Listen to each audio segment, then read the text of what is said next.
কাবারিতা পার্কের পাশে Cabarita area, free wifi টেস্টার, ফ্রি ওয়াইফাই সব সেখানে।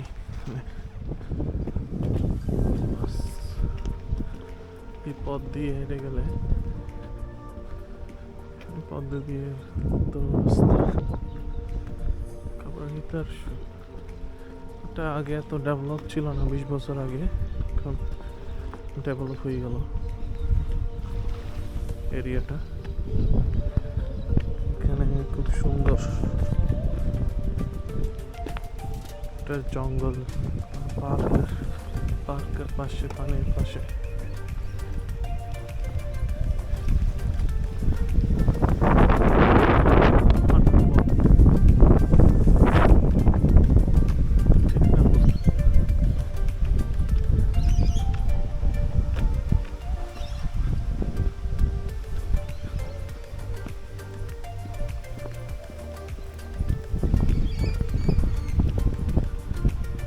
আচ্ছা, এখান থেকে হাঁটতে হাঁটতেই চলে যাওয়া যাবে। এখানে আমি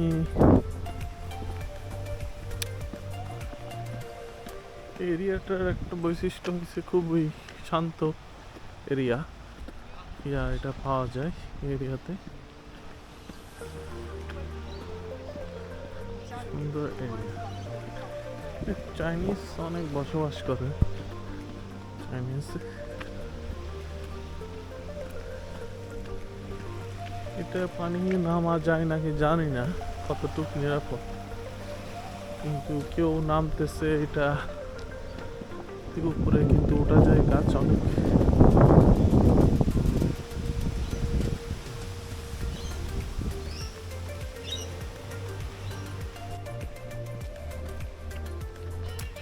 কাবারিতার এখানে যে বাসা বাড়িগুলো করা হয়েছে, এখানে আপনার ড্রাইভিং করে আসা লাগবে। বাস কিন্তু এত সহজে আসে না, ফ্রিকোয়েন্সি নাই পাবলিক ট্রান্সপোর্ট। অথবা ফেরি করে ডেলি যাওয়া, একটা লম্বা পথ ঘুরে সিটির দিকে ড্রাইভ করে কিন্তু কাজ। বারউড সবচেয়ে কাছের স্টেশন, বারউড থেকে ড্রাইভ করে, অথবা no alcohol, no soliciting, rules and regulations. তো কাবারিতাতে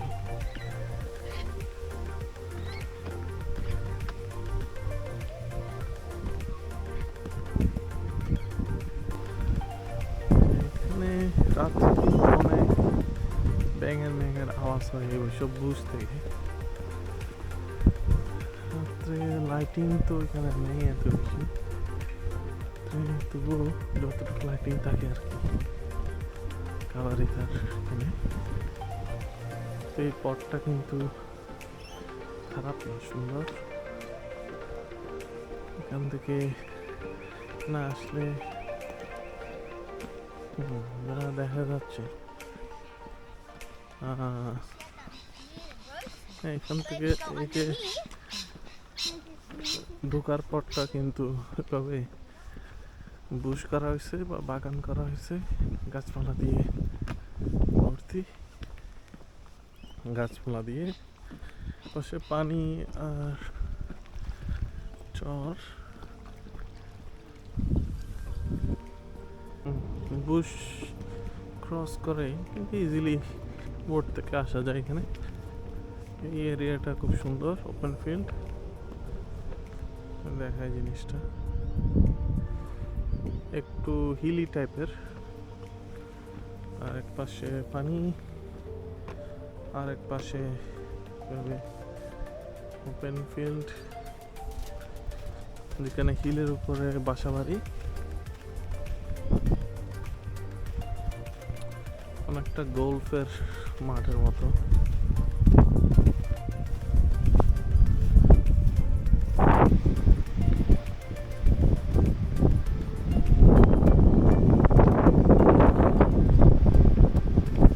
এখানে কাবারিতে একটা বৈশিষ্ট্য হচ্ছে, এখানে খুবই পানি থাকার কারণে পানিতে যে জোয়ার বা যে প্রবাহ দেখে বোঝা যাচ্ছে এখানে উইন্ডি অনেক, সমুদ্রের মতো এখানে উইন্ডি ফিলিংটা পাওয়া যায়। ওই বাতাস প্রবাহ ভালো। ওই পাশে যে বন জঙ্গল আর এই পাশে বাসাবাড়ি খুবই ভালো কন্ট্রাস্ট। আর এখানে বসার অনেক জায়গাও আছে। এখানে কিন্তু দোকানপাট সেরকম কোনো কিছু নাই, পুরোটাই কিন্তু রেসিডেন্সিয়াল এরিয়া।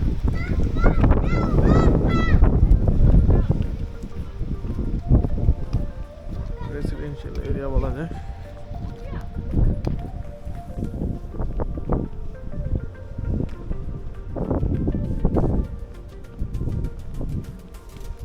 আচ্ছা, এটা রাত্রে আসলে এক পরিস্থিতি, এখন আর এক পরিস্থিতি বুঝলাম না। বোর্ড আচ্ছা, বোর্ড এটি যেতে অনেক দূরে মনে হয়। তো এই ধরনের বাসা রুম ডিজাইন বাসা কালারই তবে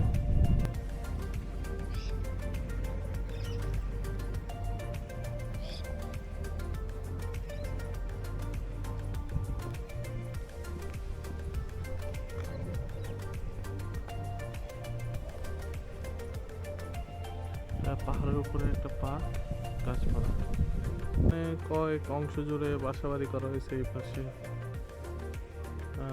আদার সাইডে, আর এদিকে বন জঙ্গল পার্ক, আর এদিকে হচ্ছে তলারিতা প্রায় ঘাট, ওটার ঘাট। তো এখন এখান থেকে রিটার্ন করা যায়।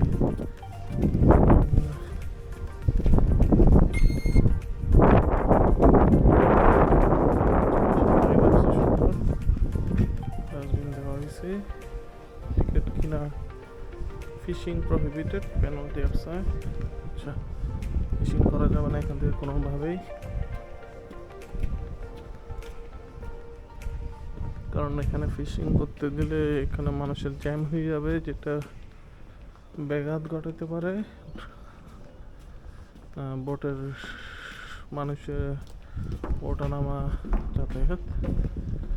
তো এখানে চলে আসলো আমার থেকে যেটা করতে হবে, 1 ঘন্টা পর পরে একটা আসে ফেরি। তো ফ্রিকোয়েন্সিটা এত খারাপ না। এখানে যেটা দেখা যাচ্ছে, নেক্সট সিডনি অলিম্পিক পার্ক, এটা থেকে উঠতে হবে সম্ভবত, এটা থেকে সার্কুলার কি চলে যাবে। বোটে মানুষ থাক আর না থাক, এত কিন্তু জ্যাম না। বোট কিন্তু এর টাইম টেবিল অনুযায়ী আসবে আর যাবে, এটাই হচ্ছে সিস্টেম, ট্রেনের মতোই অথবা বাসের মতোই। সবসময়ের মতো মানুষের কোনো ভিড় নেই বোটের ভিতরে, জাস্ট হাতে গোনা মানুষ, যেটা এক ধরনের ফ্রিডম বলা যায়। বেশি মানুষের ভিড় বিরক্তিকর।